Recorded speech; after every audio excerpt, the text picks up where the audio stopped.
Hola, Namaste. Quería saludarlos y aprovechando conmemorar un poco esto del Día del Yoga. Yo soy la profe Patricia de Dharma Yoga y quería conversar a ustedes y contarles un poquito sobre el yoga, que es lo que nosotros sabemos, hacemos y nos dedicamos desde hace tanto tiempo. Cuando hablamos un poco del nacimiento del yoga y respecto al nacimiento, es complicado de encontrar. Cuando me preguntan desde dónde nace o desde dónde empieza a hacerse yoga, desde dónde nos vemos en esta maravillosa disciplina que es el yoga, que es milenaria, es difícil de explicar ya que los historiadores, como los especialistas en la cultura hindú, encuentran dificultades en situar el nacimiento puntual del yoga, debido a que es muy complejo descifrar esos textos ancestrales de la cultura védica en donde en realidad no nos iban a poner la fecha. Y además hay que tener en cuenta que durante muchísimos años el yoga se transmitió en forma oral. Y entonces no había textos escritos sobre esta maravilla de disciplina que es el yoga. Entonces, para ponerle algún punto de inicio, los investigadores toman esas primeras formas del yoga y eso tuvo lugar entre el año 10.000 y el 5.000 antes de Cristo. Ustedes fíjense qué viejo y antiguo es. ¿Por qué lo sitúan ahí? Lo sitúan ahí a través de la arqueología, que en sus descubrimientos, en las zonas en donde se aparecieron las primeras civilizaciones y las más antiguas, encuentran estatuillas e imágenes que representaban a hombres haciendo yoga. Algunos datos de esa civilización nos llevan a pensar que esa civilización que se originó en ese momento y en ese lugar era una civilización muy pacífica, solidaria y comunitaria. De esa forma, el objetivo del yoga que se practicaba no era en realidad para ponernos bien físicamente, sino que tenía que ver con una aspiración de comunicación del hombre hacia Dios. Y entonces eso se llamó brahmanismo. Era apropiarse de las cualidades de Dios para uno mismo. Y por eso los yogis muy antiguos practicaban todas estas disciplinas con grandes austeridades y con un gran sacrificio para obtener esos siddhis, esos dones que tenían estos dioses. A lo largo de los años, los ejercicios fueron evolucionando. Las personas dejaron de querer ser iguales a Dios y los ejercicios y las asanas se volvieron mucho más suaves, muy similares a las que hacemos actualmente. Ya no buscábamos los hombres el poder de Dios, sino que los yogis trataban de encontrar las respuestas a los misterios de la vida y de la naturaleza, pero por sobre todas las cosas unificar, de ahí el verdadero significado de la palabra, unión, unir y unificar la mente, el espíritu y el cuerpo. No se sabe entonces con certeza cómo surgió el yoga, pero eso le aporta un cierto encanto y un cierto misterio, lo pone un poquito más místico. En realidad, estos grandes maestros, estos enormes yogis que había en India, se ocuparon de enseñar ese yoga y entonces de allí surgieron las diferentes formas de yoga, de acuerdo a la personalidad del maestro. Y entonces tenemos un yoga vinyasa, un vini yoga, el hatha yoga, el yoga dinámico, el Ashtanga yoga. Tenemos los grandes maestros que le dieron nombre a su práctica como yoga Iyengar, ¿sí? Que es perfeccionista, o también existe otro derivado del yoga que es el yoga Kundalini, y así, pero todos los que conozcan van a tener su origen real en los Yoga Sutras de Patanjali, y así ahí en ese lugar sí había texto escrito.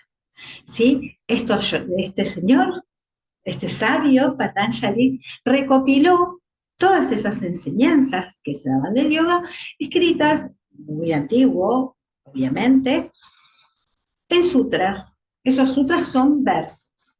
Y esto fue en el siglo, entre el siglo II y el 5 antes de Cristo.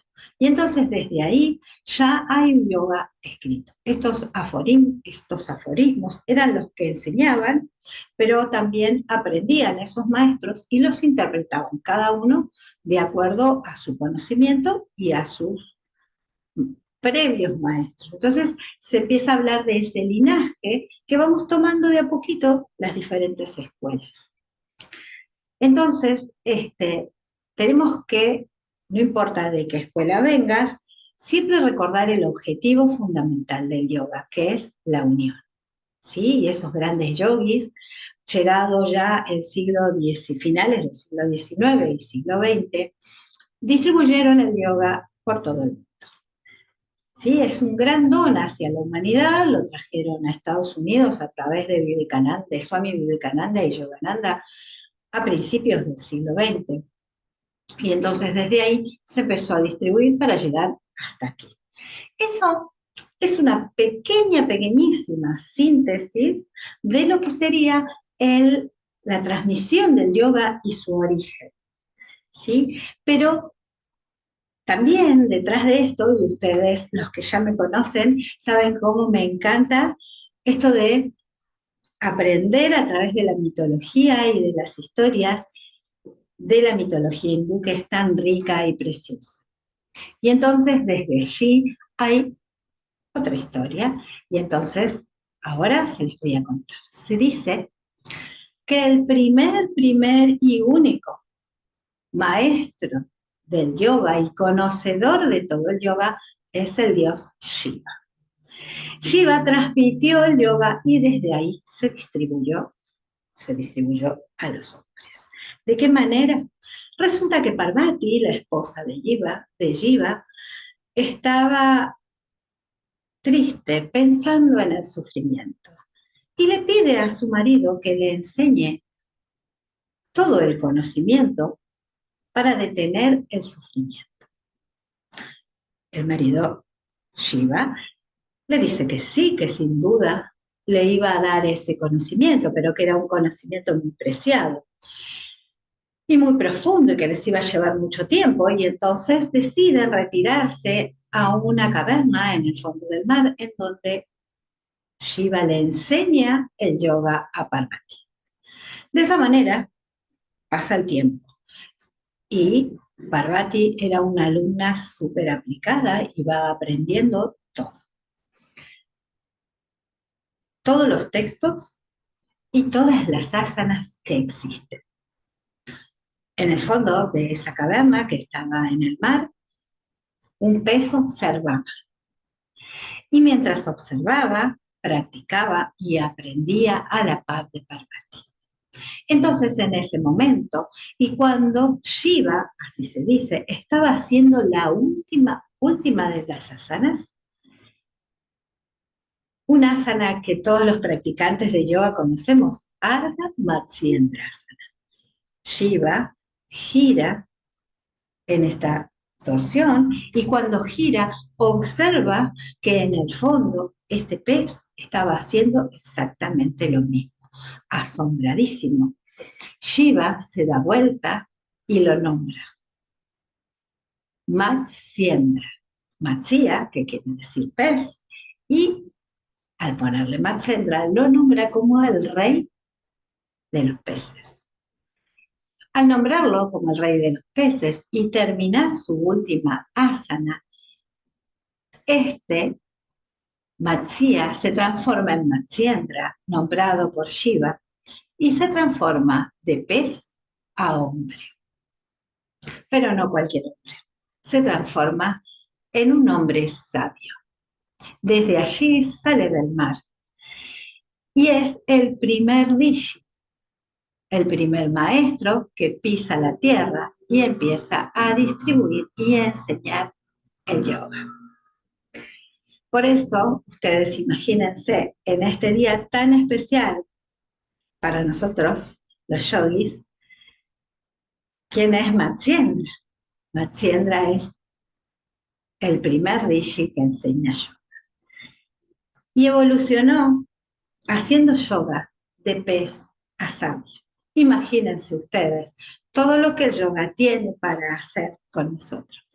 Así que bueno, recordando esto, quiero saludarlos a todos mis compañeros y colegas de esta maravillosa práctica, de esta maravillosa forma de vida que es el yoga, y a todos los que se están iniciando, decirles, no dejen, sigan practicando, hagan mucho yoga, piensen en Marciendra, de pez a yogi, de pez a maestro, todo lo que tiene yoga para hacer por nosotros. Disfruten el día de yoga haciendo yoga. Muchas gracias por haberme escuchado hasta el final. Si les gustó esto, denle like. Y ya vamos a seguir poniéndole y compartiendo más historias con todos ustedes. Los saludo desde Dharma. Namaste. Muchísimas, muchísimas gracias.